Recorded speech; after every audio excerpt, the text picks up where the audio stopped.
ورحمة الله. الحمد لله وحده والصلاة والسلام على من لا نبي بعد أما بعد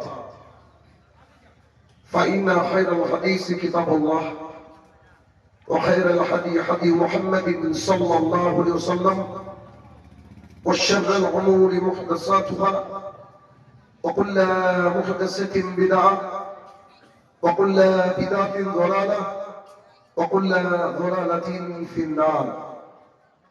فأعوذ بالله من الشيطان الرجيم. يا أيها الذين آمنوا اتقوا الله حق تقاته ولا تموتن إلا وأنتم مسلمون. عن أبي هريرة رضي الله تعالى عنه قال رسول الله صلى الله عليه وسلم: كل أمتي يدخلون الجنة إلا من أبى. قيل يا رسول الله من أبى؟ قال من أطاعني دخل الجنة ومن عصاني فقد أبى. عن عائشة رضي الله تعالى عنها قال رسول الله صلى الله عليه وسلم: من عمل عملا ليس عليه أمرنا فهو رد.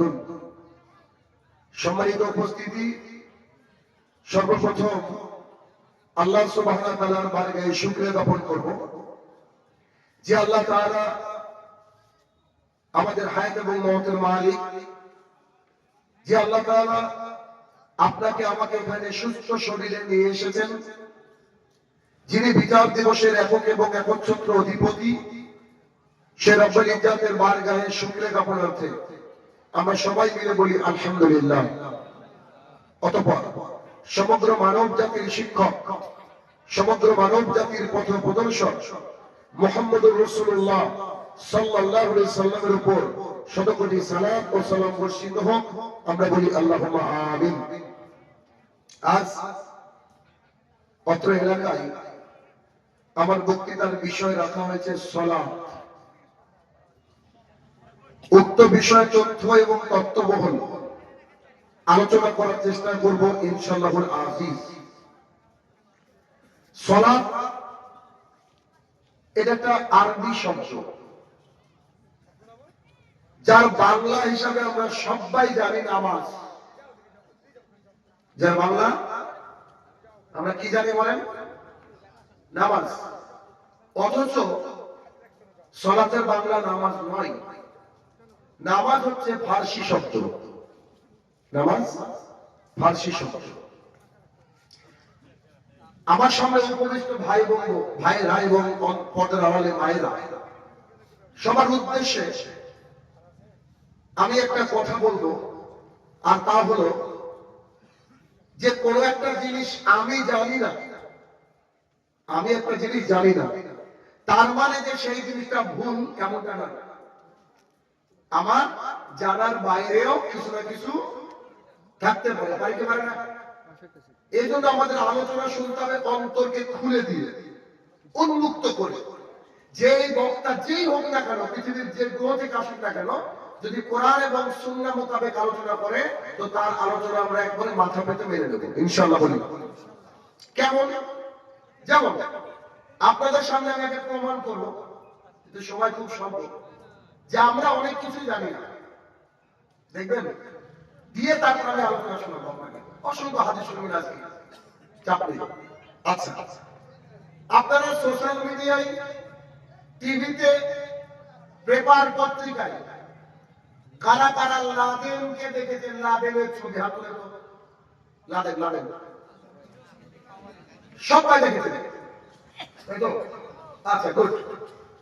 আমি একটা উদাহরণ দিব, দুটো উদাহরণ দেব। এই দুটো উদাহরণের জন্য আমি আপনাদেরকে রেডি করছি যে আমরা যা জানি তা তো ভুলও হতে পারে নাকি। আপনারা সবাই বলেন আপনারা লাদেনকে দেখেছেন, সোশ্যাল মিডিয়ায় হোক, টিভিতে হোক, আখবার পেপারে হোক। আমি শাহিনুর রহমান বলছি, এবার বলছি, আপনারা কেউ লাদেনকে দেখেন না। যদি বলেন তো আপনি স্ট্যাম্প পেপার নিয়ে আনেন, আমি সিগনেচার করে দেবো। যদি আপনি দেখে থাকেন তো আমার বাড়ি আপনার ফ্রি। আপনি লাদেনকে দেখেন না, কাকে দেখেছেন জানেন? আপনি দেখেছেন ওসামাকে। ওর নাম কি বলেন তো? Osama bin Laden. লাদেন ওর বাবার নাম। আর আপনারা সবাই হাত তুললেন। তবে আপনি যেটা জানেন সেটাও যে ভুল, এটুকু বললাম আমি। ওর নাম কি? ওসামা বিন লাদেন, মানে লাদেনের সন্তান হচ্ছে ওসামা। আপনি আমি যে যা জানি ওটাই যে সঠিক এমনটা নয়।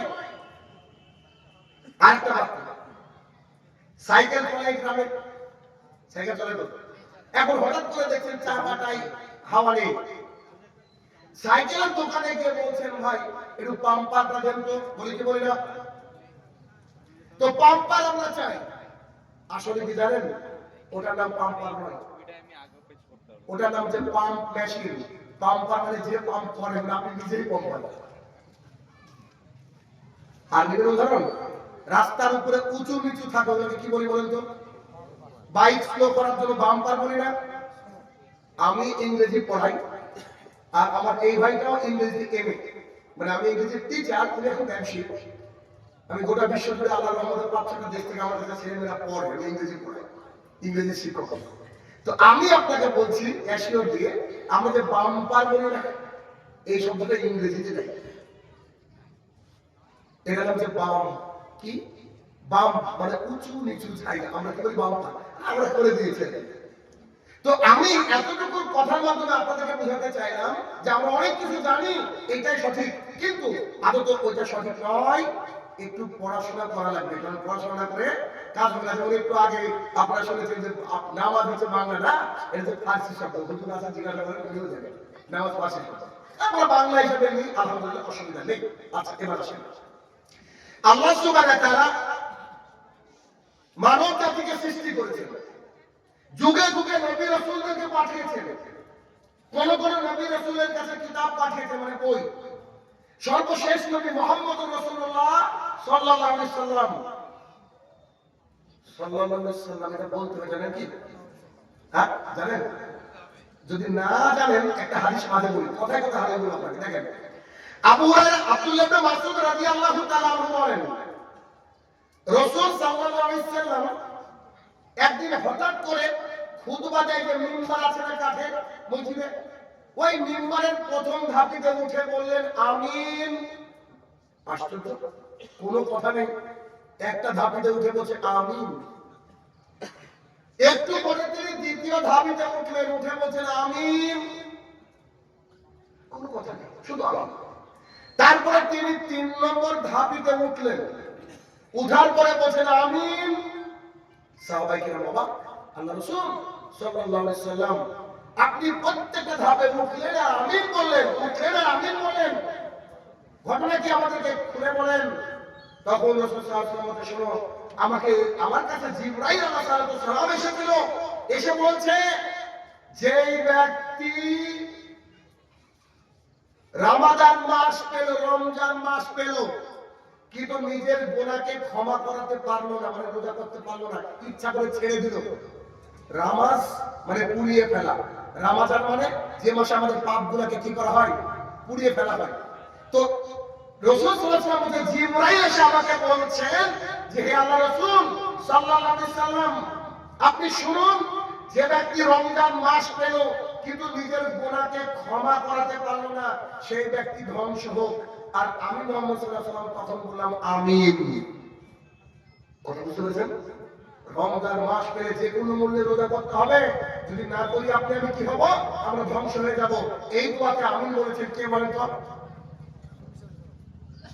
যিনি কোনোদিন হারাম খাবার খাননি, যিনি কখনো মিথ্যা কথা বলেননি, যিনি আল্লাহর সবচেয়ে কাছের মানুষ, আল্লাহ তাআলার জন্য সবচেয়ে দামি মানুষ মুহাম্মদুর রাসূলুল্লাহ সাল্লাল্লাহু আলাইহি ওয়াসাল্লাম।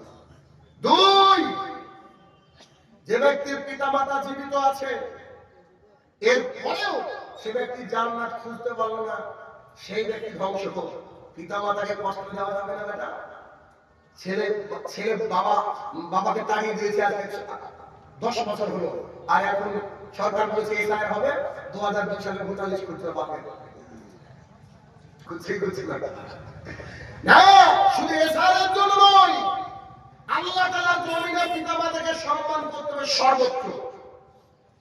পিতামাতা জমি দেয়নি শাহিনুর রহমান সাহেব জি, তারপরে তার সাথে খারাপ ব্যবহার করা যাবে না। আমাকে দিন রাত গালি দেয়, তারপরে তার সাথে খারাপ ব্যবহার করা যাবে না। আমার স্ত্রীকে ঘাড় ধাক্কা দিয়ে বাড়ি থেকে বের করে দিয়েছে, তারপরেও তার মুহাম্মদ সাল্লাল্লাহু আলাইহি ওয়াসাল্লাম বলেছেন আমিন। এবার আপনাদের কথা, রাসূল সাল্লাল্লাহু আলাইহি ওয়াসাল্লাম বলেছেন তারপরে 3 নম্বর সময় জিবরাইল আলাইহিস সালাম বললেন, যেই ব্যক্তি রাসূলের নাম শুনলো কিন্তু সেই ব্যক্তি সাল্লাল্লাহু আলাইহি ওয়াসাল্লাম বলল না, সেই ব্যক্তি ধ্বংস হোক। মুহাম্মদ সাল্লাল্লাহু আলাইহি ওয়াসাল্লাম বলেছেন আমিন। কথা বুঝতে পেরেছি? দরুদ পড়তে হবে ভাই, বড়টা পড়বেন না ছোটটা, সবসময় তো বড়টা পড়া যায় না। তাই যখনই এই নামটা শুনবেন, কোন নামটা বলেন তো? মুহাম্মদ। কি বলবেন? সাল্লাল্লাহু আলাইহি ওয়াসাল্লাম। যদি আপনারা না বলেন তাহলে আপনি ধ্বংস হবেন। এই জন্য দোয়া করেছেন স্বয়ং মুহাম্মদ রাসূলুল্লাহ সাল্লাল্লাহু আলাইহি ওয়াসাল্লাম। কারণ আপনারা হয়তো ছোট মনে নেই, তাই আমি হাদিসটা শুনিয়ে দিলাম, আপনাদের জীবনে ভুল না হয়। যেখানেই কোনদিন কেউ আমরা বলে মুহাম্মদ, সমস্যা কি বলবো? সাল্লাল্লাহু আলাইহি ওয়াসাল্লাম। আপনি আমাকে 1-1.5 ঘন্টা 1 ঘন্টা আলোচনা কিন্তু খেয়াল করে দেখেন তো যে কোথাও খালি আমি মুহাম্মদ বলছি কিনা, সাল্লাল্লাহু আলাইহি ওয়াসাল্লাম। খেয়াল করে দেখবেন, নজর রাখবেন। আসেন, আল্লাহ সুবহানাহু ওয়া তাআলা নবী রাসূলদেরকে পাঠিয়েছেন, নবী রাসূলদেরকে পাঠিয়েছেন, কিতাব দিয়ে পাঠিয়েছেন। সর্বশেষ নবীর নাম হচ্ছে মুহাম্মদ রাসূলুল্লাহ সাল্লাল্লাহু আলাইহি ওয়াসাল্লাম। আল্লাহ সুবহানাহু ওয়া তাআলা তার হাত দিয়ে কোরআন পাঠিয়েছেন। কোরআন এতটা বিশেষ গ্রন্থ, এতটা বিশেষ গ্রন্থ। একটু আগে সাবিরের বাড়িতে আমরা এশার সালাত আদায় করছিলাম, কিন্তু কসর আমাদের এসে আমরা সালাতে দাঁড়িয়ে গিয়েছি। তারপরে আপনাদের এখানে বোধহয় আযান হয়েছে, পরে বুঝতে পারলাম। এসে যখন সালাতে দাঁড়িয়ে গেলাম, আমাদের এক ছোট ভাই নামাজ পড়ালো। তো সে নামাজের মধ্যে একটা বাক্য বলছে যে মানে আমি তো একটু বোঝার চেষ্টা করি, বুঝি আর কি আরবি। তো সে বলছে যে আল্লাহ যদি এই কোরআনকে পাহাড়ের উপরে নাজিল করত, কোরআনের ভয়ে পাহাড় ভেঙে চৌচির হয়ে যেত। আমি আমার ভেতর মধ্যে ত্রাস করে উঠেছি, আল্লাহ কত বড় ডাকাত আমরা! এই কোরআনকে আমরা ভয় করি না, এই কোরআনকে আমরা অবমাননা করি, এই কোরআনকে আমরা মূল্যায়ন করি না। উনি কিরাত করছেন, আমার একেবারে চোখ দিয়ে পানি ফেলে দিয়ে অপক্রম। এই জন্য সৌদি আরবের বুকে যখন সালাত আদায় হয়, নামাজ পড়ে, দেখবেন অনেকের চোখে পানি। আপনারা দেখেননি? টিভিতে দেখা যায়, ফোনে দেখা যায়, তারা কান্না করে। কিন্তু আপনি 70 বছর সালাত আদায় করছেন, কোনোদিন কাঁদেননি। তো আপনার জীবনও জানেন না আপনি রান্না কি করছেন, কোনোদিন শেখার চেষ্টা করি না, আমার অপদার্থ। অথচ তারা মিনিটে মিনিটে কাঁদে। কেন? জাহান্নামের আয়াত আসলেই তাদের চোখে পানি চলে আসে। আমার বুকটা ধরাস করে উঠেছে যখন আল্লাহ সুবহানাহু ওয়া তাআলা এই আয়াতটা আমি শুনেছি যে আল্লাহ তাআলা বলেছেন, আমি যদি পাহাড়ের উপরে কোরআনকে নাযিল করতাম, কোরআন এত কঠিন কিছু বহন করে যে পাহাড় ভেঙে চৌচির হয়ে যেত। ভাইরা আমার কথা বুঝবো না। এই কোরআনুল কারীমের মধ্যে আল্লাহ সুবহানাহু ওয়া তাআলা বলেছেন, তোমরা সিয়াম পালন করো, রোজা করো। আল্লাহ একবার বলেছেন কি? তোমরা রোজা করো।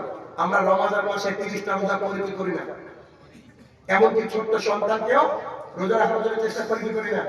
আল্লাহ তাআলা একবার কোরআনুল কারীমের মধ্যে সরাসরি বলেছেন যে কুতিবা আলাইকুমুস সিয়াম কামা কুতিবা আলাল লাযিনা মিন ক্বাবলিকুম লাআল্লাকুম তাত্তাকুন। ও দুনিয়াবাসী শোনো, রোজা আমি তোমাদের উপর ফরজ করেছি। তোমাদের উপর নয়, তোমাদের বাপ দাদার উপরে, আগের মানুষের উপরেও রোজাকে আমি ফরজ করেছিলাম। তোমরা যাতে করে পরেজগারিতা অর্জন করতে পারো, অতএব তোমরা রোজা পালন করো, সিয়াম পালন করো। সিয়াম হচ্ছে আরবি শব্দ, রোজাতে বাংলা শব্দ। তোমরা সিয়াম পালন করো, রোজা করো।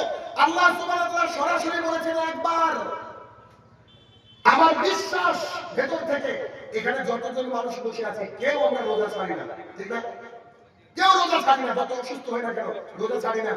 আল্লাহ সুবহানাহু ওয়া তাআলা কোরআনুল কারীমের মধ্যে 82 বার বলেছেন আকিমিস সালাত, নামাজ পড়ো। কতবার?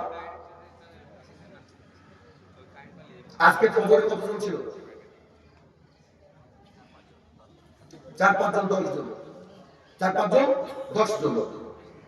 আজকে যে হাদিসগুলো আসলে আপনার অন্তর ভেঙে যাবে। দেখেন, আমি হাদিস শোনার চেষ্টা করি। দেখেন, আল্লাহ সুবহানাহু ওয়া তাআলা 82 বার বললেন, 82 টাইমস আকিমিস সালাত। ও দুনিয়াবাসী মুসলমান, তোমরা শোনো, তোমরা সালাত আদায় করো, তোমরা নামাজ পড়ো। আল্লাহ 82 বার বলেছেন। আচ্ছা বলেন তো, আপনার বাবা যদি একটা বিষয় আপনাকে 4 বার 5 বার সতর্ক করে, ওটা খুব কঠিন না? একবার চলবে, কিন্তু 4-5 বার করলে কঠিন কিনা? আল্লাহ সুবহানাহু ওয়া তাআলা একবার, 2 বার, 3 বার, 10 বার নয়, আল্লাহ সুবহানাহু ওয়া তাআলা 82 বার বলেছেন তোমাকে নামাজ পড়তে হবে। 82 বার। কেন? কারণ নামাজ ছাড়া মানুষ মুসলমান থাকে না। এক মিনিট, একজন ব্যক্তি চুরি করেছে, চুরি করা বিশাল বড় পাপ, তবুও চাইলে ও জান্নাতে যেতে পারে, কিন্তু চুরি করেছে তাই আল্লাহকে জাহান্নামে দিয়েছে। এই হাদিস আমি জানি না। একজন মানুষ জেনা করেছে, অন্যের কলিজার টুকরা সন্তানের সাথে শুয়েছে, দলিল ছাড়া, মানে পারমিশন ছাড়া, অর্থাৎ বিবাহ ছাড়া, জেনা করানো পাপ। জেনা করেছে মানে ও জাহান্নামে যাবে, এই হাদিস আমার জানা নাই। এক মিনিট, চুরি করে জাহান্নামে যাবে এই হাদিস আমি জানি না, জেনা করে জাহান্নামে যাবে এটা আমি জানি না। তবে এগুলো অনেক বড় পাপ, কিন্তু আল্লাহ সুবহানাহু ওয়া তাআলা কোরআনুল কারীমে স্পষ্ট বলছে, মা সালাকাকুম ফিস সাকার।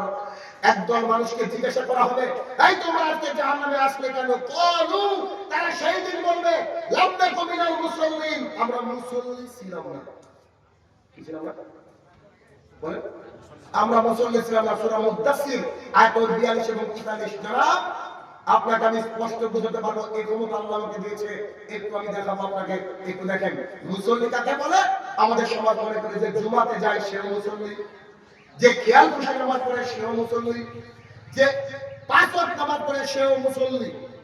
পৃথিবীর বুকে কোন সরকারি কিংবা কোন বেসরকারি একটা প্রতিষ্ঠানের নাম বলেন যেখানে সপ্তাহে 7 দিনের মধ্যে একদিন ছুটি থাকে, 6 দিন ডিউটি করেন, ওই 6 দিনের মধ্যে যদি 5 দিন আপনি ছুটি মারেন আর 1 দিন ডিউটি করেন, আপনাকে অফিসে রাখবে। পৃথিবীর সবচেয়ে বড় যেমন তো ভালো রাখবে আপনি নিজে শুকুরানি হয়েছেন। জি, শাহিনুর রহমান নাম রেখেছেন, নামটা শুনেন। যে শুধু জুমার দিনে সালাত আদায় করে হচ্ছে মিস্টার শুকুরানি, যে শুধু ঈদে পড়ে হচ্ছে ঈদুমিয়া, যে রমজান মাসে পড়ে হচ্ছে রমজান আলী। জি, সপ্তাহে আল্লাহ সুবহানাহু ওয়া তাআলা 7 দিন দিয়েছেন, নামাজের ব্যাপারে কোনো ছুটি নাই। এবার আপনি সপ্তাহে শুধু একটা দিন যাচ্ছেন জুমার দিনে, বাকি আপনি যাচ্ছেন না, আপনি কি মুসল্লির কাতারে পড়বেন? বলেন। আচ্ছা, এখন প্রশ্ন, ভাই মুসল্লি কাকে বলে? আমি দুর্দান্ত একটা উদাহরণ আপনি বুঝতে পারবেন। দেখেন, এক মিনিট। এই আমার হাতের মোবাইলটার দাম হচ্ছে 25,000 টাকা। কত টাকা? সবাইকে বলতে পারবেন কত টাকা? 25,000। কেন?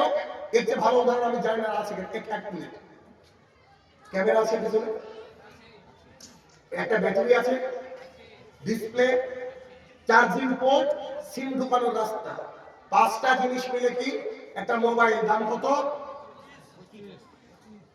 ইমানদারিতার সাথে উত্তর দেবেন। ইয়াং ছেলেরা না দিলে আমার বয়স্ক দাদুরা যারা আছেন, বয়স্ক আমার চাচার বয়সে যারা আছেন বা ভাইয়ের বয়সে তারা উত্তর দেবেন একেবারে ইমানদারিতার সাথে।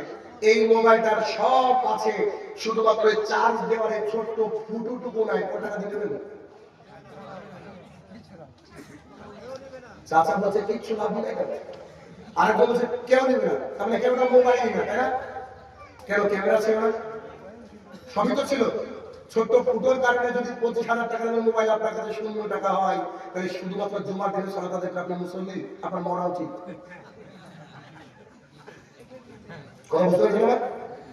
মুসল্লি কাকে বলে? যে ব্যক্তি দৈনিক 5 ওয়াক্ত সালাত আদায় করে, এই ব্যক্তির নাম হচ্ছে মুসল্লি। জনাব, কি গ্রামের নাম? বাগমারা। জি, বাগমারায় কি কোন লোক অন্ধ আছে যে একেবারে দেখতে পায় না? একেবারে 2 চোখে দেখতেই পায় না, এরকম লোক আছে কি? এক মিনিট, এরকম লোক যদি থাকে তো তার অবস্থাকে একটু বলি, বাকি তো পরে কথা হবে।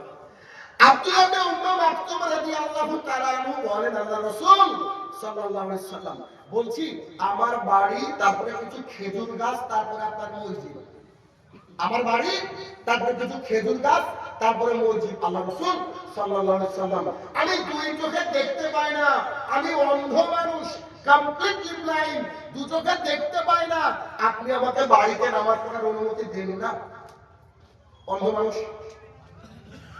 রাসূল সাল্লাল্লাহু আলাইহি ওয়াসাল্লাম দয়ার নবী, মায়ার নবী বলেন, আচ্ছা যাও পড়ো। চট করে মুহাম্মদ সাল্লাল্লাহু আলাইহি ওয়াসাল্লাম, হ্যাঁ আব্দুল্লাহ ইবনে উম্মে মাকতুম, শোনো। জি, আল্লাহ রাসূল সাল্লাল্লাহু আলাইহি ওয়াসাল্লাম বলেছেন, জি বলেন, ও তুমি কি আযান শুনতে পাও? কাকে বলছো বলেন তো? চোখের আল্লাহ দেয়নি। তুমি কি আযান শুনতে পাও? জি আল্লাহ রাসূল, আযান তো শুনতে পাই।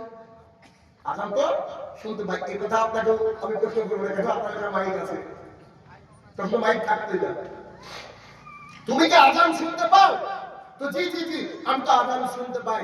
রাসূল সাল্লাল্লাহু আলাইহি সাল্লাম বলেছে তোমাকে মসজিদে আসতেই হবে, আমার কিছু করার নেই। মানে মুহাম্মদ সাল্লাল্লাহু আলাইহি সাল্লাম অনুমতি দিতে পারেনি যে তুমি বাইরে চলার কথাই করো। যতক্ষণ না প্যারালাইসিস হয়ে পড়ে আছেন ততক্ষণ পর্যন্ত আপনাকে মসজিদে আসতেই হবে।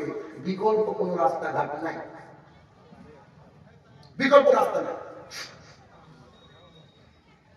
ইবনে উম্মে মাকতুম রাদিয়াল্লাহু তাআলা আনহু বলেন, আরে এই হাদিস তো কি কঠিন, কি কঠিন হাদিস, আপনাকে কি দিয়ে বোঝাবো একটু খেয়াল করেন।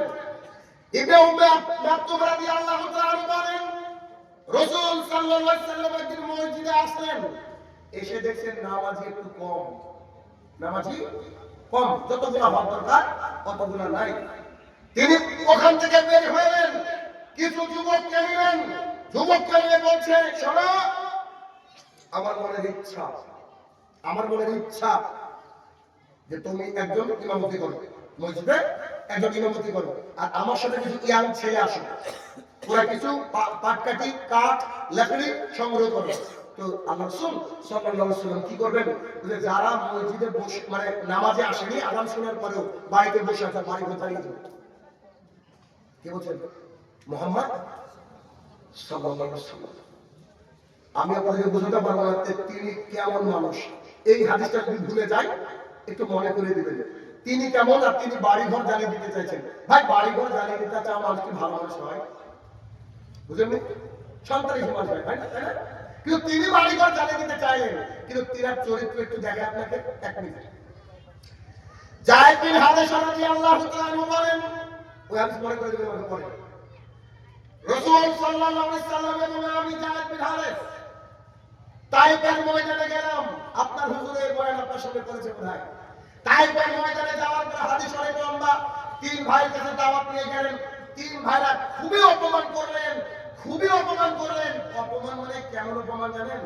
এই তার মেজো ভাই বলছে, তোমাকে আল্লাহ নবী বানিয়েছে গো, আল্লাহকে আর লোক পাইনি। আস্তাগফিরুল্লাহ, কত বড় শয়তান! রাসূল সাল্লাল্লাহু আলাইহি ওয়াসাল্লাম কিন্তু অপমান করছে, দেখেন, তোমাকে নবী বানিয়ে আল্লাহ পাই, এরকম করে কথা বলেছে। যখন তিন ভাই তারা দাওয়াত গ্রহণ করলো না, তখন তিনি ফিরে আসতেন, আর ফিরে আসার সময় তিন ভাই ইয়াং ছেলেদেরকে বলছেন, মা মুহাম্মদ সাল্লাল্লাহু আলাইহি ওয়াসাল্লামকে এত মার মেরেছে, এত মার মেরেছে, এত মার মেরেছে। যায়েদ বিন হারেস রাদিয়াল্লাহু আনহু বলছেন, তিনার দেহ থেকে রক্ত ঝরতে ঝরতে পায়ের জুতাটা, পায়ের স্যান্ডেলটা একেবারে চোখ হয়ে গেছিল, লেগে গিয়েছিল। কি যে কষ্ট সেদিন তিনার। তিনি একটা বাগানের মধ্যে বসলেন, সালাত শুরু করে দিলেন। যখন তিনি হাত তুলে দোয়া করতে যাবেন, আকাশ থেকে দুইজন ফেরেশতা, আল্লাহ রাসূল সাল্লাল্লাহু আলাইহি ওয়াসাল্লামের কাছে একজন ফেরেশতা আসে সব সময় ওহী নিয়ে, যার নাম হচ্ছে জিবরাইল আলাইহিস সালাম। তিনি এসে বলেন, আসসালামু আলাইকুম, হে আল্লাহ রাসূল সাল্লাল্লাহু আলাইহি ওয়াসাল্লাম, একটু দেখেন আমার সাথে কে? এ মালাকুল জিবাল, পাহাড়ের ফেরেশতা। কেন? আপনাকে যারা মেরেছে আল্লাহ তাদের উপরে খুব রেগে গিয়েছে, এই আল্লাহ পাহাড়ের ফেরেশতাকে পাঠিয়েছে। পাহাড়ের ফেরেশতা রাসূল সাল্লাল্লাহু আলাইহি ওয়াসাল্লামকে সালাম দিয়ে বলছে, আপনি একবার বলেন গোটা পাহাড় তুলে গ্রামের উপরে চাপিয়ে দেব, যারা অত্যাচার করেছে একেবারে পাহাড়কে পিষে দেব, এলাকার মানুষ জানবেই না যে এখানে কোনো জনবসতি ছিল। আপনি একবার অনুমতি দেন, আমি একবার দেখেন কি করে পিষে ফেলছি। সেই মুহাম্মদ সাল্লাল্লাহু আলাইহি ওয়াসাল্লাম বলছে, শোনো, আমি দয়ার নবী, আমি মায়ার নবী, আমি তাদের জন্য বদদুয়া করবো না, আমি আল্লাহর কাছে দোয়া করবো, আল্লাহ তাদেরকে তুমি হেদায়েত দাও, তাদেরকে তুমি হেদায়েত দাও, তাদের সন্তানকে তুমি হেদায়েত দাও। এই মাপের ভালো মানুষের নাম হচ্ছে মুহাম্মদুর রাসূলুল্লাহ সাল্লাল্লাহু আলাইহি সাল্লাম। তিনাকে মেরেছে জাতি, রক্তাক্ত করেছে, অপমানিত করেছে, তবুও তিনি প্রতিশোধ নেননি। আর যে লোকগুলা বাড়িতে বসে আছে তারা তো অন্তত অপরাধ করেনি, রাসূল সাল্লাল্লাহু আলাইহি ওয়াসাল্লামকে গালি দেননি, তাকে হত্যা করার জন্য আসেনি। তারপরে তিনি তাকে মেরে দেওয়ার মানে তার বাড়ি জ্বালিয়ে দেওয়ার কথা কেন বলতে জানেন? কারণ হচ্ছে একজন ব্যক্তি যদি মুসলমান থাকতে চায় তার নামাজ লাগবে জরুরি। কথা বলতে পেরেছি? আগে হাদিসে আসে রাসূল সাল্লাল্লাহু আলাইহি ওয়াসাল্লাম বলেন, আমার মনে ইচ্ছা হয় আমি কিছু ইয়াং সাহাবীদেরকে নিয়ে বলি, তোমার লাকড়ি সংগ্রহ করো, পাটকাঠিদের পোয়াল নাকি বলে এগুলা, পোয়াল সব রেডি করো, বাড়িঘর আজকে জ্বালিয়ে দেবো। তখন সাহাবায়ে কেরাম চুপচাপ আছেন। আল্লাহ রাসূল সাল্লাল্লাহু আলাইহি ওয়াসাল্লাম বলেন কি, বাড়িঘর জ্বালিয়ে দেবেন মানে? তখন রাসূল সাল্লাল্লাহু আলাইহি ওয়াসাল্লাম বলেন, শোনো, আমার মনে ইচ্ছা ছিল বাড়িঘর জ্বালিয়ে দেবো, কিন্তু আমি বাড়িঘর জ্বালালাম না। কেন জানো? কেন? ওই বাড়ির মধ্যে ছোট ছোট বাচ্চা আছে না, ওই বাড়ির মধ্যে আমার মা বোনেরা আছে না, ছোট ছোট বড় বড় মেয়েরা আছে, আর ছোট ছোট বাচ্চা ছেলে মেয়েরা আছে, তার জন্য আমি মুহাম্মদ সাল্লাল্লাহু আলাইহি ওয়াসাল্লাম তাদের বাড়ি ঘরগুলো জ্বালিয়ে দিলাম না। কথাই বলতে পারছেন? তাহলে যারা বিনা কারণে সালাতকে ত্যাগ করে, বিনা কারণে যারা নামাজকে ত্যাগ করে, তাদের বাড়ি ঘর জ্বালিয়ে দেওয়ার কথা কে বলেছেন বলেন তো? মুহাম্মদ সাল্লাল্লাহু আলাইহি ওয়াসাল্লাম। তার কি ভালো মানুষ নাকি? হ্যাঁ, আযান হবে আর আপনি আসবেন না। আচ্ছা বলেন তো, ধরেন আমি যদি বলি যে এই যে ভাইকে বলি যে আপনি এদিকে আসেন, একবার দুবার যদি ডাকি, ও যদি না আসে, ওর সাথে ভালো সম্পর্ক থাকবে? কথা বলেন। সবার মধ্যে আমি অপমান হলাম না যে আমি ডাকছি আপনি আসছেন না। আপনার মুয়াজ্জিন আপনাকে 30 বছর 40 বছর 1450 বছর ধরে ডাকছে, হাইয়ালাস সালাহ, আপনি চায়ের দোকানে বল ভাই, এলাকার পরিস্থিতি কি আছে না? বলেন। আপনি আপনার স্ত্রীর সাথে টিভি দেখতে ব্যস্ত আছেন নাই? আপনি নিজের কাজ নিয়ে ব্যস্ত, হাইয়ালাস সালাহ ডাকে আপনি সাড়া দিচ্ছেন না। আচ্ছা বলেন তো, মুয়াজ্জিনের বাবার ক্ষমতা আছে এখন আযান দিতে? পারবে? বুঝেন কোথায়? মুয়াজ্জিনকে যে টাইম ফিক্সড করে দেওয়া হয়েছে, ওর আগে পিছে কেউ আযান দিতে পারে? চাইলে 12টার সময় আযান দিলে আপনারা রাখবেন তাকে? রাখবেন না। তাহলে এই ব্যক্তিকে যে নিয়োগ করেছে তিনি হচ্ছেন আল্লাহ সুবহানাহু ওয়া তাআলা। অর্থাৎ মুয়াজ্জিন এমনি ডাকে না, মুয়াজ্জিন আপনাকে আমাকে ডাকে কেন? সালাতের জন্য। অতএব সালাত আদায় করতে হবে। আসুন, এতক্ষণ আপনাকে হাদিস শোনালাম, আরো অনেক হাদিস শোনাবো, তার আগে একটু কথা শোনান। পৃথিবীর বুকে 4 জন ইমাম, বিখ্যাত ইমাম, আমরা সবাই নাম জানি, জানি না? 1 নম্বরে কি আছে বলেন তো? ইমাম আবু হানিফা রাহমাতুল্লাহ আলাইহি, ইমাম শাফি, ইমাম মালিক, ইমাম আহমদ ইবনে হাম্বল রাহমাতুল্লাহ আলাইহি। ইমাম আহমদ ইবনে হাম্বল রাহমাতুল্লাহ আলাইহি মাত্র 10 লাখ হাদিস মুখস্থ ছিল। মাত্র। গোটা পৃথিবীতে আল্লাহ এমন কাউকে পাঠাননি যার এরকম হাদিস মুখস্থ আছে। 1 মিনিট। কজন ইমাম? কথা আমল করতে হবে, শুনলে হবে না। ইমাম 4 জন। ইমাম আবু হানিফাকে একটু সাইডে রাখলাম, কেন একটু পরে বলছি। এই 3 জন ইমামের নাম করলাম তো, এই 3 জন ইমাম বলছে কোন সন্তান যদি নামাজ না পড়ে, মানে কেউ যদি নামাজ না পড়ে, ওকে দুনিয়ার বুক থেকে অবহেলা করতে হবে। কজন ইমাম বলেন? 3 জন ইমাম বছর বেঁচে থাকার কোনো অধিকার নাই ও যদি নামাজ না পড়ে। আসেন, ইমামে আযম আবু হানিফা রাহমাতুল্লাহ কি বলেছেন? উনি একটু শিথিলতা প্রদর্শন করেছেন, একটু সুযোগ দিয়েছেন, তার সুযোগটা দেখবেন। আপনি নিজেকে হানাফি দাবি করেন, লজ্জা লাগা দরকার, বিলে ডুবে মরা উচিত আপনার। একটু দেখেন, অরিজিনাল হানাফি হচ্ছে আমি শাহিনুর রহমান, যে আমার ছেলে 8 বছর থেকে 12 বছর পর্যন্ত একদিন সালাত ছুটেনি ফজরে, মসজিদে সালাত দেখলো, বাপের বেটা ও, তুই বাপেরই বেটা, আপনার ছেলে গাছ থেকে নিয়ে গেলেন, আপনার লজ্জা থাকে আপনার। দেখেন আপনাকে বলি, সেটা কি? ইমাম আবু হানিফা রাহমাতুল্লাহ আলাইহি বলেন, কেউ যদি সালাত আদায় না করে, নামাজ না পড়ে, তাকে জেলখানায় বন্দী করে দাও, ততক্ষণ পর্যন্ত মারো যতক্ষণ বলবে ছাড়েন ছাড়েন ছাড়েন আমি নামাজ পড়বো, তাকে ছেড়ে দাও। আর যদি না বলে তো মারতে মারতে মেরে ফেলো। 3 জন ইমাম সুযোগ দিল না, তোর কোনো কথাই শুনবো না, সরাসরি তুই চলে যা আল্লাহর কাছে। আর আবু হানিফা রাহমাতুল্লাহ কি বলেছেন? তোমার ছেলেকে বাড়ির মধ্যে বন্দী করে দাও, জেলখানার মধ্যে বন্দী করে দাও, কতক্ষণ মারো, যখন পা ধরে বলতে আব্বু আব্বু আব্বু আমি সহ্য করতে পারছি না, আল্লাহর কসম করে বলছি 5 ওয়াক্ত সালাত আদায় করবো, ছেলেকে ছেড়ে দাও। যদি ও না বলতে থাকে মারতে মারতে ওকে মেরে ফেলো, কারণ আল্লাহর জমিনে ওর দরকার নেই। কেমন কথা বলছে? আসলে আপনাকে দেখেন, একে একে দেখো, একে একে দেখো। সেটা কি? আবু হুরায়রা রাদিয়াল্লাহু তাআলা আনহু বলেন, রাসূল সাল্লাল্লাহু আলাইহি সাল্লাম বলেছেন, আবু হুরায়রা রাদিয়াল্লাহু তাআলা বলেন, রাসূল সাল্লাল্লাহু আলাইহি সাল্লাম বলেছেন, যখন তোমার ছেলে মেয়ের বয়স 7 বছর, তাদেরকে বলো আব্বু ও আমার আম্মু কলিজার টুকরা, নামাজ পড়ো নামাজ পড়ো নামাজ পড়ো। যখন তাদের বয়স 10 তবু নামাজ পড়ে না, তাদেরকে তুমি মারো। কি বলেছে? ছেলে বয়স 10, তাদেরকে কি করতে বলেছে? মারতে বলেছে। কে বলেছে মারতে? কথা বলুন না।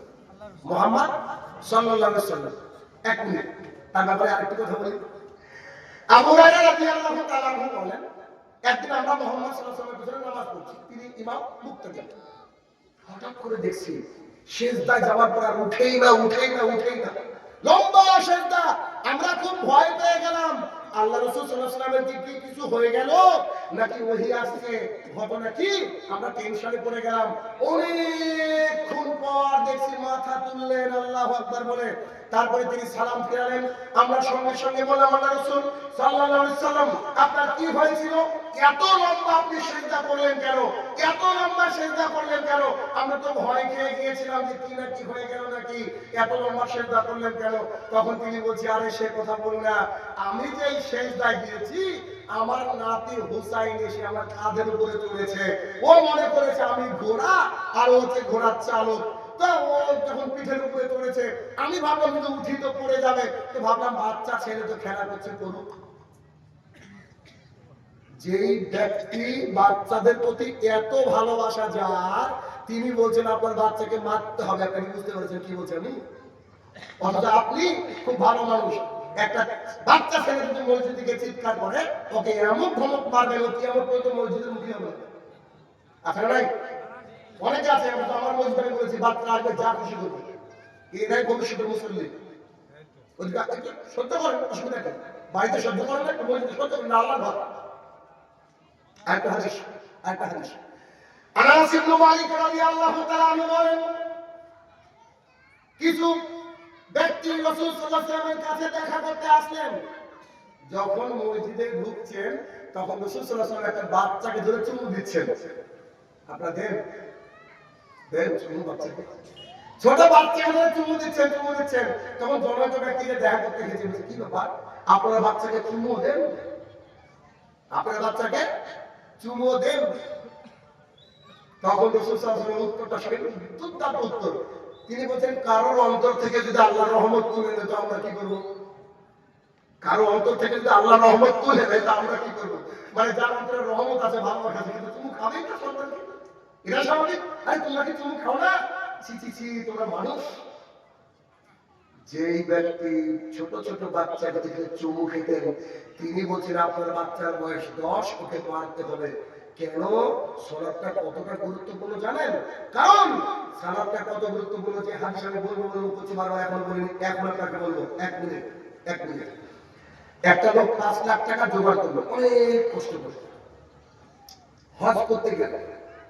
হজ করে যখন কাবা তওয়াফ করে শেষ করে বেরিয়ে আসছে, একজন ব্যক্তি গেটে বলছে যে আপনার কিন্তু হজ হলো না। আপনি জানেন কি? ওর মেজাজ ভালো হবে না? 5 লাখ টাকা খরচ করে গিয়েছে, হজ হয়নি, হজ শেষ, বাতিল। তাহলে কষ্ট পাবেন কি পাবেন না? কিন্তু কষ্ট পেলেও কেন আমার হজ হয়নি? যে এই কারণে। কোন কারণে? এই কারণে। কোন কারণে? এই কারণে। এবার পরের বছর আবার 5 লাখ টাকা গুছিয়ে দিয়েছেন, সুযোগ আছে না নাই? এবার একজন ফেরেশতা দাঁড়িয়ে বলেছি, এবার হজ হয়েছে, আলহামদুলিল্লাহ বলবেন কিনা? হজ হয়েছে। এবার আপনাকে এই হাদিস শোনাবো, দেখেন হাদিস কি বুঝতে পারেন। আনাস ইবনে মালিক রাদিয়াল্লাহু তাআলা আনহু বলেন, রাসূল সাল্লাল্লাহু আলাইহি সাল্লাম বলেছেন, কিয়ামতের মাঠে প্রথম হিসাব নেওয়া হবে সালাতের, নামাজের। কিয়ামতের মাঠে প্রথম হিসাব নেওয়া হবে নামাজের। যে ব্যক্তির নামাজ ঠিকলো, ও ব্যক্তির অন্যান্য আমলও ঠিকলো। হজ, উমরা, যাকাত, ভালো কাজ সব ঠিকলো। যার সালাত নাই, যার নামাজ নাই, তার সব বাতিল। যে লোক 5 লাখ টাকা দিয়ে হজ করেছিল, ও কি ভুল বুঝতে পেরে পরের বছর আবার করেছে? বলে তো মারা যাওয়ার পর এই এলাকাকে ঘুরে এসেছে দুনিয়াতে। কিয়ামতের মাঠের পর কি পৃথিবীতে আসার সুযোগ আছে? তাহলে আপনাকে নামাজ কি এখনই ঠিক করতে হবে নাকি পরে করতে হবে? না, মরার পরে করবো, যহবা দেখা জায়গা পারবে আর এরকম কিছু। এই হাদিস যে কত বড় ভয়ঙ্কর, আপনাকে কি দিয়ে বোঝাবো? রাসূল সাল্লাল্লাহু আলাইহি সাল্লাম বলছেন, যার নামাজ টিকলো তার অন্যান্য আমলও টিকবে, আর যার নামাজ বাতিল তার সব বাতিল। ঠিক যেমন পাসপোর্ট করতে গিয়ে বলছেন আধার কার্ড দিতে নাই, কি ভাই? আধার কার্ড আমি মাঝে মাঝে বলি যে সালাত বা নামাজ হচ্ছে আধার কার্ডের মতো, আধার কার্ড ছাড়া কোনো কিছু হবে না। ঠিক তেমনি নামাজ যদি কারো বাতিল হয়ে যায় বাকি সব কিছু বাতিল। কি করে নামাজ পড়বেন এটা বলতে আসেন আমি আপনাকে। আমি বলতে গেছি যে you have to pray 5 times আগে, আপনাকে দিনে 5 ওয়াক্ত সালাত আদায় করতে আপনি বাধ্য। এরপরে আপনি বলতে পারেন মুসলমান। তার আগে যদি খালি জুমার দিনে সালাত আদায় করে, ফজরের এক ওয়াক্ত সালাত আদায় করলেন, যোহরের এক ওয়াক্ত নিজের ইচ্ছা মতো সালাত আদায় করলেন, এই ব্যক্তি মুসলমান না। দলিল একটা কথা আমি বলতে আসেন, আপনার দলিল দিয়ে বলবো। দেখেন বুরাইদা রাদিয়াল্লাহু তাআলা আনহু বলেন রাসূল সাল্লাল্লাহু আলাইহি সাল্লাম বলেছেন আমাদের আর তাদের মাঝে পার্থক্য হচ্ছে সালাত, মানে আমাদের আর তাদের মাঝে পার্থক্য হচ্ছে নামাজ। আমার নামাজ আছে, আমার নাম আব্দুর রহমান, আমার নামাজ নাই, আমার নাম চন্ডী দাস। আল্লাহ রাসূল সাল্লাল্লাহু আলাইহি ওয়াসাল্লাম যে হাদিস বললেন যে কি বুরাইদা রাদিয়াল্লাহু আনহু বলেন রাসূল সাল্লাল্লাহু আলাইহি ওয়াসাল্লাম বলেছেন যে যার সালাত আছে সে মুসলমান, আর যার সালাত নাই সে কাফের। ওর পাসপোর্ট, ভিসা, ওর আধার কার্ড, খাদ্য শুরু করে সব কিছু মোহাম্মদ সাইনুর রহমান, কোনো কাজ বলেন নাই। নামাজ হচ্ছে এক নম্বর পয়েন্ট, এক নম্বর হচ্ছে সালাত। সালাতের বিকল্প আল্লাহ তাআলার জমিনে নাই। দেখেন একজন বয়স্ক মানুষ রোজা করতে পারে না, ডাক্তার বলেছে রোগ সারবে না, সেই ব্যক্তি যদি 1.5 কেজি করে চাল ভিখারি মিসকিনকে দিয়ে দেয় রোজা তার হয়ে যাবে। এটাকে ফিদিয়া বলা হয়। কেউ হজ করার জন্য বুড়ো বয়সে লাখ টাকার মালিক হয়েছে, কিন্তু সৌদি আরবে যাওয়ার মতো ক্ষমতা নেই, শরীরে পাচ্ছে না, কুলাচ্ছে না, সেই ব্যক্তি যদি অন্যজনকে টাকা দিয়ে যায় হজের সময় পরিমাণ, তার পাসপোর্ট না থাকলে হজ তার। সালাত রাসূল সাল্লাল্লাহু আলাইহি ওয়াসাল্লাম বলেছেন দাঁড়িয়ে সালাত আদায় করো, ঠিক দাঁড়িয়ে সালাত আদায় করার সুযোগ নেই, বসে সালাত আদায় করো, ঠিক বসে সুযোগ নেই, শুয়ে করো, শুয়েও সুযোগ নেই, ইশারার মাধ্যমে নামাজ পড়ো, ইশারার মাধ্যমে। আপনাকে কি দিয়ে বলবো? হাদিস আমরা আমল করার কথা বলি। রাজশাহী থেকে খুতবা দেব কুমিল্লা, বাংলাদেশের কথা বলছি। রাজশাহী থেকে খুতবা দেব কুমিল্লা, একজন ব্যক্তি বলে বাংলা থেকে যে আমি দেখবার লেগে যাই, সে খুব মুশকিল হয়ে যাবে, আপনি বেরাবেন। আমি বৃহস্পতিবার রাত্রি 8টার সময় বেরাচ্ছি রাজশাহী থেকে, খুতবা পাবে শুক্রবার দুপুরে, একদিন আগে বেরাচ্ছি। আরামসে গাড়ি চলছে, দুর্দান্ত, আলহামদুলিল্লাহ আলহামদুলিল্লাহ আলহামদুলিল্লাহ। ঠিক ফজরের আগে একটা আটকালাম, হালকা ফুলকা জাম বোঝায় ছেড়ে যাবে, দেখছি যে না, একটা ব্রিজের উপরে ঢাকা পার করে একটা ব্রিজের উপরে জ্যাম হয়ে গেল, জ্যাম হয়ে গেল। আমি ঘড়ি দেখছি, ঘড়ি দেখছি, ঘড়ি দেখছি, ঘড়ি দেখতে দেখতে দেখছি সূর্য উঠতে 13 মিনিট বাকি। কিন্তু দুঃখের বিষয় আমাদের খাওয়ার পানিও নাই, গাড়িতে খাওয়ার পানিও নেই। পরিস্থিতি খুব খারাপ হয়ে গেল। মানুষ দেখি ঘোরাফেরা করছে, আমি করবো কি? আমি নেমে পড়লাম, ভেতরে আমার খারাপ করতে লাগলো। নেমে খুঁজতে খুঁজতে এখন ব্রিজের উপরে মাটি থাকে গো, হাইওয়ে। আমি খুঁজতে খুঁজতে খুঁজতে আমি বলছি আল্লাহ এখন মাটির ব্যবস্থা করে, কোনো তায়াম্মুম করতে হবে, তায়াম্মুম করতে হবে, কিছু করার নেই। খুঁজতে খুঁজতে খুঁজতে গিয়ে দেখছি এক সাইডে ইঁদুর কোথা থেকে মাটি এনে জায়গা করেছে। আলহামদুলিল্লাহ তোরই দরকার ছিল আজকে। এবার বিসমিল্লাহ মারলাম, তায়াম্মুম শেষ। তায়াম্মুম করে এখন আমি সালাতে দাঁড়াচ্ছি। ড্রাইভার বলছে কোন দিকে পশ্চিম, রাত তো পশ্চিম, নামাজ পশ্চিম। ঠিকই বলেছেন। টুক করে মোবাইল দেখলাম পশ্চিম কোন দিকে, ওই দিকে আমি সালাত আদায় করতে লাগলাম। ড্রাইভার বলছে আমারও তো জীবনে ওই ড্রাইভারি করতে গিয়ে নামাজ পড়ে আমি কি করবো, আমার যে বাথরুম হয়ে গেছে, আর রাসূল সাল্লাল্লাহু আলাইহি ওয়াসাল্লাম যে বাথরুম নিয়ে নামাজ পড়বো না। আমি বললাম আপনি কি করবেন? আল্লাহর কাছে জবাব দিন, আমি আমার কাছে তাই।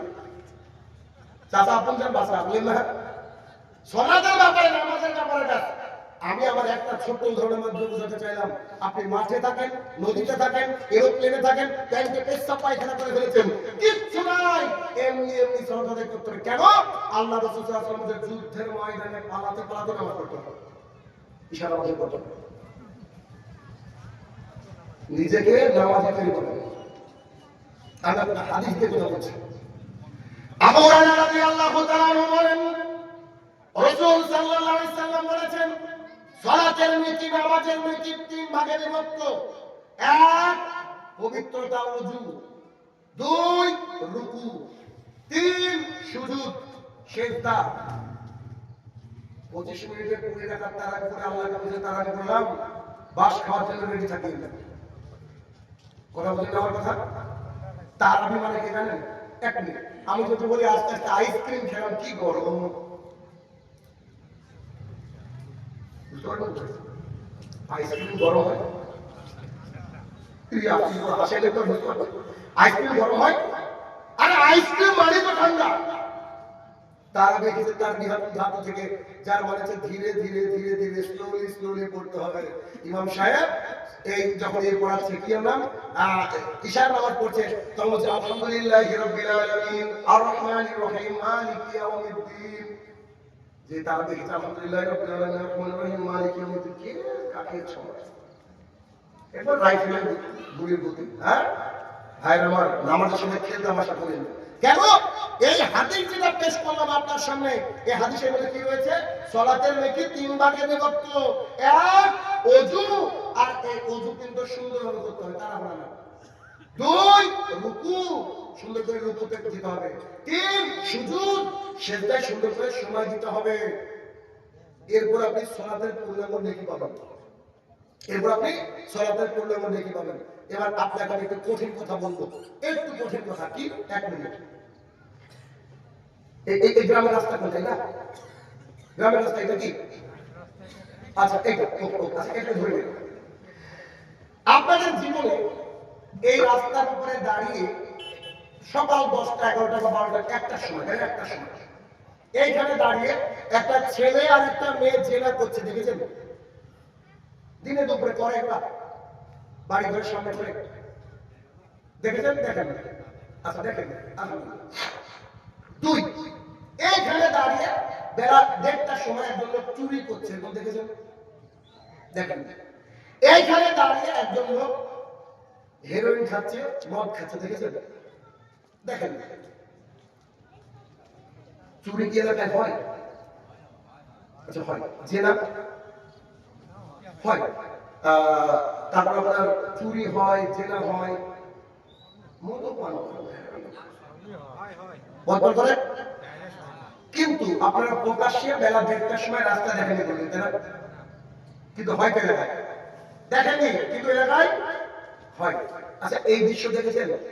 মসজিদে বলছে হাইয়া আলাস সালাহ, চায়ের দোকান মসজিদের পাশে, চায়ের দোকানে ইমাম দাঁড়িয়ে গেছে মসজিদে, একবারে আল্লাহু আকবার বলে রুকু দিতে পেরেছে হাত, তখনও চায়ের দোকান খোলা থাকে, তখনও চায়ের দোকানে কিছু ব্যক্তি মুসলমান চা খায়, দেখেছেন? দেখেছেন? তখন কিছু ছেলে পিলে ওখানে একটু বাম হাতে সিগারেট ডাকাতে চায়ের কাপ, দেখেছেন? দেখেছেন? যে মেয়েটা গোপনে গোপনে জেনা করে, ওকে গ্রামীণ বাংলা ভাষায় বলে বেশ্যা। কি বলে? বেশ্যা। মহিলা বেশ্যা বৃত্তি করে ওপেনে নয়, কোথায়? লুকিয়ে। চোর চুরি করে গোপনে, রাতের অন্ধকারে। আর হেরোইন করে, হেরোইন খায় কোথায়? বাসায় করে, তাই না? কোনো একটা গোপন রাস্তায়। এইগুলো ওরা জানে যে খারাপ কাজ, সমাজ মেনে দেবে না, তাই কি করে? লুকিয়ে পড়ে। আর একটা লোক চায়ের দোকানে বসে হাইয়েরা সলার ডাকে যায় না, তাই এই লোক কি বেশি মহিলার চেয়ে খারাপ না? উত্তর দেন আপনাদের, খারাপ না? ও মহিলা নোংরা কাজ করে পেটের দায়ে, হয়তো বা আল্লাহ তাকে ক্ষমা করুক, তার জন্য দোয়া করি। ও নোংরা কাজ করে ঘরে বসে গোপনে, চোর চুরি করে গোপনে, মাতাল মদ খায় গোপনে, কিন্তু আমি আপনি চায়ের দোকানে বুক ফুলিয়ে বসে থাকি, হাইয়েরা সলার যাবো না, কি করবি? করে কি করি না? আমরা কত বড় খারাপ, চোরের চেয়ে খারাপ নিকৃষ্ট আমরা। মুসলমানের বাচ্চা আল্লাহর জমিনে যেখানেই থাকুক না কেন, ওর যদি সেন্স থাকে, যদি হাইয়েরা সলার ডাক শুনে পৃথিবীর সমস্ত কাজ বাতিল, পৃথিবীর কোনো কাজ হবে না, একেবারে বাতিল। সঙ্গে সঙ্গে কম্পিউটার থামিয়ে দিতে হবে, সঙ্গে সঙ্গে মিনারটাকে থামিয়ে দিতে হবে। সালাত এতটাই গুরুত্বপূর্ণ, সালাত বাদ দিয়ে পৃথিবীর অন্য কোনো কাজ যায় নাই, জায়েজ নয়। সালাতের সময় যদি মুদি খেলায় কেউ 5 টাকা মাল বিক্রি করে, এ হারাম হবে। আগে নামাজ, তারপর অন্য কিছু, কথা বুঝতে পেরেছি? আগে সালাত তারপর অন্য কিছু, এটা আদায় করা শুরু করেন কাল থেকে, আপনার বাড়িতে বরকত আর বরকত দেবে, আল্লাহর কসম করে বলতে বরকত আসবে। কিন্তু আমরা খালি বরকত খুঁজে বলে, আল্লাহ আমার কেন দোয়া কবুল হয় না, আল্লাহ আমার দোয়া কবুল হয়। আরে বাবা তুমি আল্লাহর সাথে কানেক্টেড নাকি? কেন বলেন? আবু হুরায়রা রাদিয়াল্লাহু তাআলা আনহু বলেন রাসূল সাল্লাল্লাহু আলাইহি সাল্লাম বলেছেন বান্দা যখন সিজদায় যায় আল্লাহর সবচেয়ে নিকটবর্তী হয়ে যায়। তাহলে আল্লাহর নিকটবর্তী হতে গেলে কি করা লাগবে?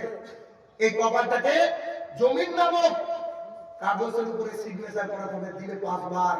যদি করাতে পারেন যে দোয়া করবেন ইনশাআল্লাহ আল্লাহ আপনাকে খালি হাত ফিরিয়ে দিবেন, ইনশাআল্লাহ ফিরিয়ে দিবেন। আরেকটা কথা বলে যাচ্ছি, যদি মসজিদে যে ইমাম সাহেব যদি বাপের বেটা হয়, ও যদি ওই মমতা ব্যানার্জি 3000 খোর না হয়, তাকে আমি ভাই মনে করি, আল্লাহ আমি করি যদি ভালোবাসি, তাকে আমি বলছি শুনেন রিক্সা চালান, ভ্যান চালান, আরে দরকার নেই আপনার ইমামতি করার, কিন্তু এই বাক্য বলতে হবে আগামী দিন জুমায়। কি বলবেন শুনেন? এই এলাকার মানুষ, বাবার মানুষ শুনেন, যে ব্যক্তির বাড়িতে 5 ওয়াক্ত নামাজ পড়বে না, যে ব্যক্তির পরিবার, সেই পরিবারের কেউ যদি বিয়ে পড়াতে ডাকে আমাকে, আমি ইমাম যাব না। বলবেন বলবেন না? 2, কেউ যদি 5 ওয়াক্ত সালাত আদায় না করে, নামাজ না পড়ে, সে যদি আমাকে বলে যে আমার জানাজাটা করিয়ে দেন না, আমার আব্বা মারা গেছে, আপনি বলবেন জানাজা পড়াবো না, কুকুরের মতো পুঁতে রাখবেন, পারবেন? কলিজাকে বলেন তো, আপনি শুনলে তার দরকার না। আমি যে মসজিদের খতিব, যে মসজিদে আমি চালাই, সেই মসজিদের ফজরও যতজন, মাগরিবও ততজন, জুমাটা ততজন, চলেন বেতন করি আমি না। কথা বলবো লাঠি হাতারি, আমরা তো আয়না দেশ, লাঠি হাতারি কথা দেখলে তো হয় না। আপনাদের ভাই আমি আপনাকে বলে যেতে ভালোবাসি, আপনি কি করে নামাজ পড়ে আমি বলতে আসি, কিন্তু আপনাকে নামাজ পড়তে হবে। কেন? আপনাকে নামাজ না পড়লে কোনো মুসলমান থাকেন না আল্লাহ তাআলার খাতায়। এটা আমি বলেছিলাম, বুখারী রাদিয়াল্লাহু থেকে বর্ণিত হাদিস, এই হাদিস বলেছি। আনাস ইবনে মালিক থেকে বর্ণিত হাদিস, এই হাদিস আমি আপনাকে পেশ করেছি। আপনি এখন দেখেন কি করবেন। আপনার জন্য সালাত জরুরি, সালাত ছাড়া একটা মানুষ মুসলমান থাকতেই পারে না, অসম্ভব। কেন থাকতে পারে না? পৃথিবীর সর্বকালের সর্বশ্রেষ্ঠ মানুষ মুহাম্মদুর রাসূলুল্লাহ সাল্লাল্লাহু আলাইহি সাল্লাম। আচ্ছা, সে যদি 2-1 নামাজ ছেড়ে দেয় অসুবিধা ছিল? আরে এদের সঙ্গে বয়ান করতে পারি আমার খুব কষ্ট হয়। তবে একটু আপনাকে বলি, দেখেন আমাদের আয়েশা রাদিয়াল্লাহু তাআলা বসে আছে, রাসূল সাল্লাল্লাহু আলাইহি সাল্লামের মাথাটা আম্মা জানের উরুরানের উপরে, রাসূল সাল্লাল্লাহু আলাইহি সাল্লামের উপরে ইয়ামিন দেশের দোরাকাটা একটা চাদর, পাশে একটা পানির পাত্র, মাঝে মাঝে পানির পাত্রে তিনি হাতটাকে চুবিয়ে মুখটাকে মুছে নিয়েছেন আর বলছেন আল্লাহ মৃত্যু যন্ত্রণা কত কষ্ট করে। সালাতের সময় হয়ে গেছে, নামাজের সময় হয়ে গেছে, বাইরে সাহাবীরা আছে, আমাদের আয়েশা রাদিয়াল্লাহু তাআলা রাসূল সাল্লাল্লাহু আলাইহি ওয়াসাল্লামের সেবা যত্ন করছেন। এমত অবস্থায় আবু বকর রাদিয়াল্লাহু তাআলা দাঁড়িয়ে আছেন, এখন নামাজ কে পড়বে? রাসূল সাল্লাল্লাহু আলাইহি ওয়াসাল্লামের শরীরটা খুব খারাপ, আবু বকর নামাজ পড়ে। বলেন তো আল্লাহ রাসূল সাল্লাল্লাহু আলাইহি ওয়াসাল্লাম জীবিত থেকে আবু বকর তার জায়গা মধ্যে দাঁড়াতে পারে না? সম্ভব? চুপ। কিছুক্ষণ পর কে নামাজ পড়াবে? ইশারা করছেন রাসূল সাল্লাল্লাহু আলাইহি ওয়াসাল্লাম, আবু বকর। আবু বকর, যে আবু বকর রাদিয়াল্লাহু তাআলা নামাজে দাঁড়িয়েছেন, সাহাবীরা কনফার্ম যে আর আমাদের নবীর পিছনে নামাজ পড়বে, শেষ। বুঝতে পারলেন? আর তার পিছনে আমরা নামাজ, এবার নামাজে দাঁড়িয়ে লাগেছে কাঁদতে, সবাই কাঁদতে শুরু করছে, একেবারে পুরো মসজিদ কান্নার রোল ভেসে গেছে। আমাদের আয়েশা রাদিয়াল্লাহু তাআলা রাসূল সাল্লাল্লাহু আলাইহি ওয়াসাল্লাম বলছে, আয়েশা তখন ডাকো না। তিনি দুজন সাহাবীকে ইশারা করেছেন, দুজন সাহাবীর কাঁধের উপরে ভর দিয়ে রাসূল সাল্লাল্লাহু আলাইহি ওয়াসাল্লাম হাঁটছেন। বাগমারার মানুষ একটা কথা আমার খেয়াল করেন, একজন মানুষ অসুস্থ, কতটা অসুস্থ ছিল দেখেন। আম্মা জান আয়েশা রাদিয়াল্লাহু তাআলা বলছেন রাসূল সাল্লাল্লাহু আলাইহি ওয়াসাল্লাম পাটা এইভাবে পড়ছিল না, এভাবে দুমড়ে যাচ্ছিল পাটা, মানে বুঝতে পেরেছেন? পায়ে কোনো বল নেই, দুমড়ে ছেঁচড়িয়ে যাচ্ছিল। আমি দেখতে পেলাম যে আবু বকর বুঝতে পেরেছে মুহাম্মদ সাল্লাল্লাহু আলাইহি ওয়াসাল্লাম এসেছে, তিনি জায়নামাজ থেকে সরে আসতে লাগলেন নামাজের মধ্যে। রাসূল সাল্লাল্লাহু আলাইহি ওয়াসাল্লাম ইশারা করলেন, না তুমি নামাজ পড়ো, সব ইশারা চলছে। সালাতকে শেষ করে দিলেন। কিছুক্ষণ পর রাসূল সাল্লাল্লাহু আলাইহি ওয়াসাল্লাম ইন্তেকাল করলেন। ভাইরা আমার, কি দিয়ে বুঝাবো আপনাদেরকে, যেই নবীকে আল্লাহ সুবহানাহু ওয়া তাআলা স্পেশাল ভাবে মেরাজে নিয়ে গিয়েছিলেন, কোরআন দিয়েছিলেন, সমস্ত নবীদের সরদার, সমস্ত নবীদের ইমাম, তিনিও তার শেষ নামাজটা জামাতে আদায় করার চেষ্টা করে পড়েছেন। রাসূল সাল্লাল্লাহু আলাইহি ওয়াসাল্লামের আগের গুনাহ নাই, পেছনের গুনাহ নাই, তিনি মাসুম, তিনি মাকামে মাহমুদের বাসিন্দা। আপনার আমার কি সার্টিফিকেট আছে? বলেন, কার সার্টিফিকেট আছে যে কে জান্নাত পাবে? বলেন, কারো সার্টিফিকেট আছে ভাইয়ের আমার? খবরদার, সালাত একটা গুরুত্বপূর্ণ জিনিস। সালাতকে কোনোদিনও ত্যাগ করেন না। আমি আমার ছেলেকে বলছি, বেটা রেজাল্ট খারাপ করলে আমি কত মন খারাপ করবো না, সালাতকে যদি একদিন ত্যাগ হয়, আমি সেদিন একবারে ফেরাউনের মতো আচরণ করবো। আসিয়াকে যেমন একবারে হাতে গেঁথে রেখেছিল পেরে, আমি ওরকম হয়ে যাবো। আপনি বুঝতে পেরেছেন? একটা ছিল আমার 8 থেকে 12 বছর পর্যন্ত আজ পর্যন্ত ফজরের নামাজ মসজিদে পড়লে এমন দৃশ্য মনে করেন। আপনি বুঝতে পারছেন? তাহলে আপনি আমাকে খারাপ বলবেন যে খারাপ বলেন, কারণ আমি জাহান্নামের কঠিন আগুন থেকে বাঁচানোর চেষ্টা করছি। আর কিচ্ছু না। যেদিন আপনার আমার মসজিদ গুলো ফজরে ভরে যাবে, সেদিন বাপরে আমার আমাদের পশ্চিমবঙ্গের 48% মসজিদের নামাজই হয়, জানেন? আজকে দেখেন মসজিদে কোনো হাই আল্লাহ সালাম আল্লাহ 3 দিনের চালা আজকে যা দেখো শিখাই দেন। এই হচ্ছে মুসলমান। সৌদি আরব আরবের এত বাড়া কেন? তারা যাই হোক না কেন, সালাতের সময় সবকিছু বন্ধ হয়ে যাবে। সালাতের জন্য দাঁড়িয়ে পড়ে। অতীব গুরুত্বপূর্ণ জিনিস। আল্লাহ তাআলা 82 বার করে বলেছেন। আমার আগের কথা আনছি কেন, আমার সময় এসে নাই। আগের কথা আপনাকে নিয়ে আসছি, একটু দেখাতে চাইছি যে সালাত এতটা গুরুত্বপূর্ণ। সালাত ছাড়া একজন মানুষ মুসলমান থাকতে পারে না। ওই দুজন সাহাবীর কথা কোথায় শুনে রেখেছেন? হাদিস লম্বাতে শর্ট করে বলি। দুজন সাহাবী, একজন সাহাবী রাত্রি পাহারা দিচ্ছেন, তুমি ঘুমাও, তিনি সালাত আদায় করছেন, আর বারবার করে পায়ে তীর লাগছিল। 3টে তীর লেগেছে। 3টে তীর লেগে যখন রক্ত গড়িয়ে পড়ছে, তার কানের পানিতে গরমে কি ব্যাপার তো রক্ত, কি ব্যাপার? তো বলছে যে নামাজের মধ্যে এত মজা পাচ্ছিলাম, তো আমার ভালো লাগছিল, বুঝতে পারিনি যে তীর লেগেছে। আর আপনার নামাজ যদি একটু লম্বা কিরাত হয়ে যায়, আপনি পেছন থেকে লোক মারবেন, এটা যে পরিত্রাণ হবে কি? আপনি কিভাবে নামাজ পড়েন আমার দেখার এখন প্রয়োজন করছি না। আপনি বুদ্ধিমান মানুষ, আপনি পড়বেন, আমি পরে ওই হিসাব পরে। আগে প্রথম আপনাকে নামাজ লাগবে। নামাজ ছাড়া একজন মানুষ মুসলমান থাকে না। বারবার আপনাকে উল্লেখ করছি যে সালাতটা একান্তই জরুরি, একেবারে আধার কার্ড যেমন করে জরুরি, তার চেয়ে ডবল জরুরি। বলে তো পৃথিবীর বুকে সবচেয়ে শান্তির জিনিসের নাম কি? ঘুম। ঘুম না? ঘুমের উপর শান্তির জিনিস আছে? অথচ আল্লাহ তাআলা মুয়াজ্জিন বলছে সালাতু খায়রুম মিনান নাওম। ওই তুমি যে ঘুম পাচ্ছ, ঘুমাচ্ছ, নামাজ আমরা আল্লাহ বলা, আল্লাহ যেদিকে চালাবো ওইদিকে চলবো, কিছু করেন যেদিকে চলাবো ওইদিকে চলবো। ভাই আমাদের কিচ্ছু করে আমাদেরকে মানে কোনো কিছু চিন্তা ভাবনা না করে সোজাসুজি আজকে থেকে নামাজ পড়তে হবে। না পারলে কিতাব বই পড়তে হবে, বই বই পড়তে হবে। পড়ে ছেলেকে, সন্তানকে, বৌমাকে বলতে আমাকে একটু শিখাও, সোনা গোনা শিখাও, শিখিয়ে আমাকে রেডি করো, আমাকে সোনা গোনা করতে হবে। এমন সিদ্ধান্ত নিতে হবে যে যদি মরে যাই মারা যাবো নামাজের মধ্যে। যদি মরতে হয় নামাজের মধ্যে মারা যাবো, কিন্তু সালাত আমাদের জরুরি আদায় করতে হবে। আপনাকে বলি একটা কথা, এক্সট্রা অতিরিক্ত একটা কথা বলেন এবং শুনলে বাইরে একটা কথা বলবো, সেটা কি জানেন? আমি কম্পিউটার কাজ করছি রিয়াদ, সৌদির রাজধানী রিয়াদে বসে কম্পিউটারের কাজ করছি। লোকটার নাম হচ্ছে ফাতে আব্দুল্লাহ। সুদানের মানুষ দেখেন তো হাড়ির তলার মতো ফর্সা হয়, তো মাথার চুলগুলো গুটি গুটি হয়। আমি কম্পিউটারে কাজ করছি, আজান পড়েছে ভাই, কোন আজান পড়লো, উনি এসে বলছে আসসালামু আলাইকুম ইয়া তাআলা মসজিদ। ভাই না আজান করছো মসজিদ চলে। আমার বন্ধু লোক দেখে আমার তো অনেক বয়স, তা আমি শুধু ওকে বলেছি হাবিবি সাহেব এবং একটু ধারণা। ও আমাকে কি বলেছে জানেন? তার কথাটা খুব কাজে লেগেছে আমাকে। আমাকে যাইবা আনতা কোয়াইস আনহিন মালাকুম মা তিজি আনতা সাওয়া বাদ আনতা কালামুহা সাওয়া আনা ফাশুকুল সাহেব। ও বলছে, আবিতে বলছে যে এখন যদি মালাকুল মওত চলে আসে, আপনারা যদি আজরাইল বলে মালাকুল মওত চলে আসে, ও যদি তোর জান কবজ করতে আসে, তো ওকেও বলি যে দাঁড়া একটু কাজ করছি। ওটা হাসি হলেও কথাটা কিন্তু খুব কঠিন। আমি বলি তাই তো। সঙ্গে সঙ্গে কম্পিউটারটাকে বন্ধ না করে কন্ট্রোল এস মেরে উঠে পড়লাম। তখন আমাকে গলার উপরে হাত দিয়েছে মালিশে আসাদি আনাওয়ান্তা ফি তারিকাল মসজিদ।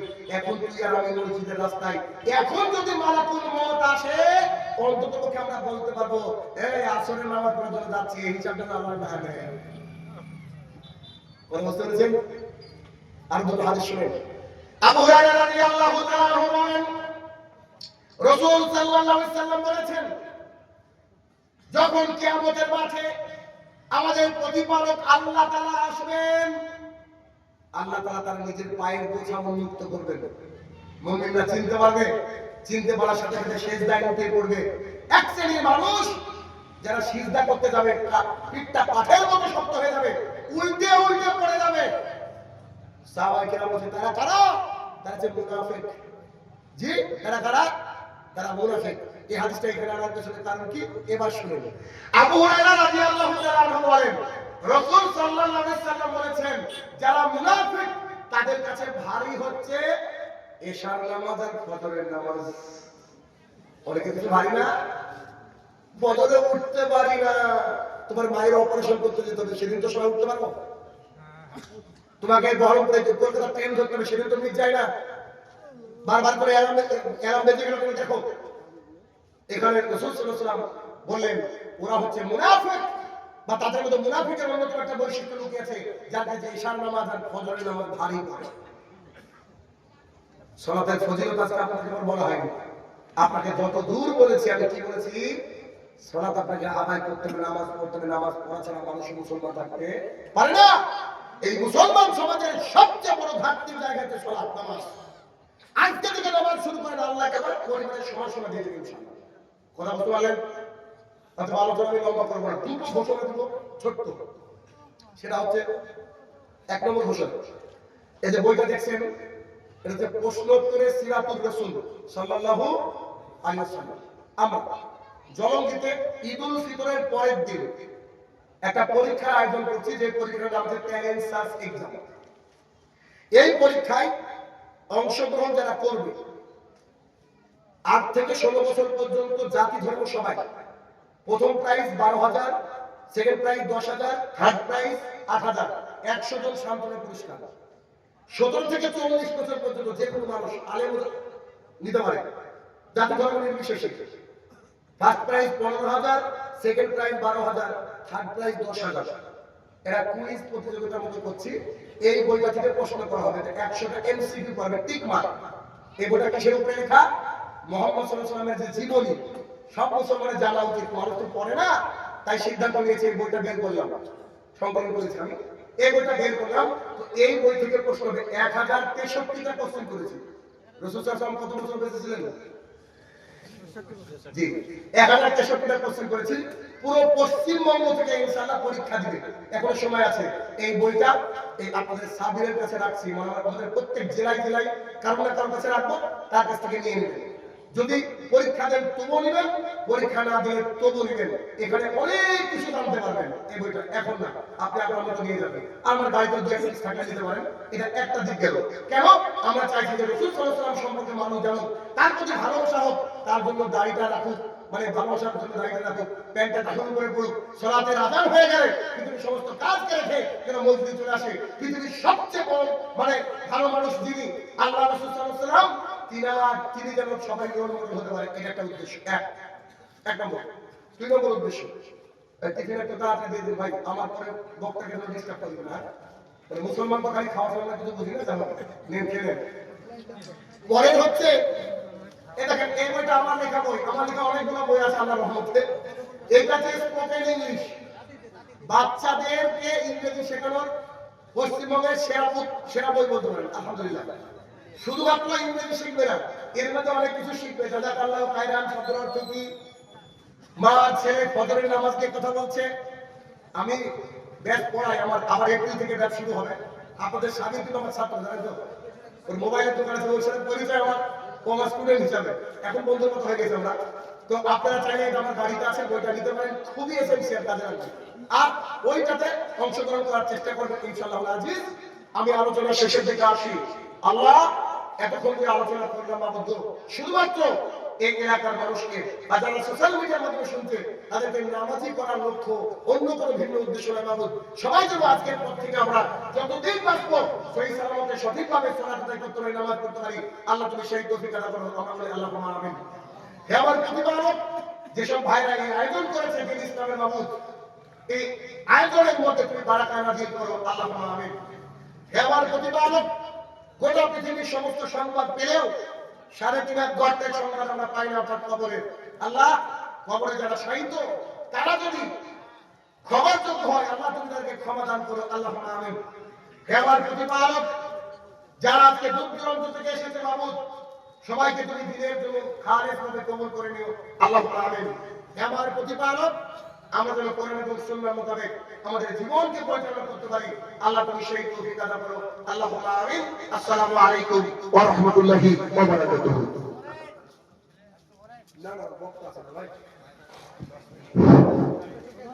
মাশাআল্লাহ, জাযাকাল্লাহ।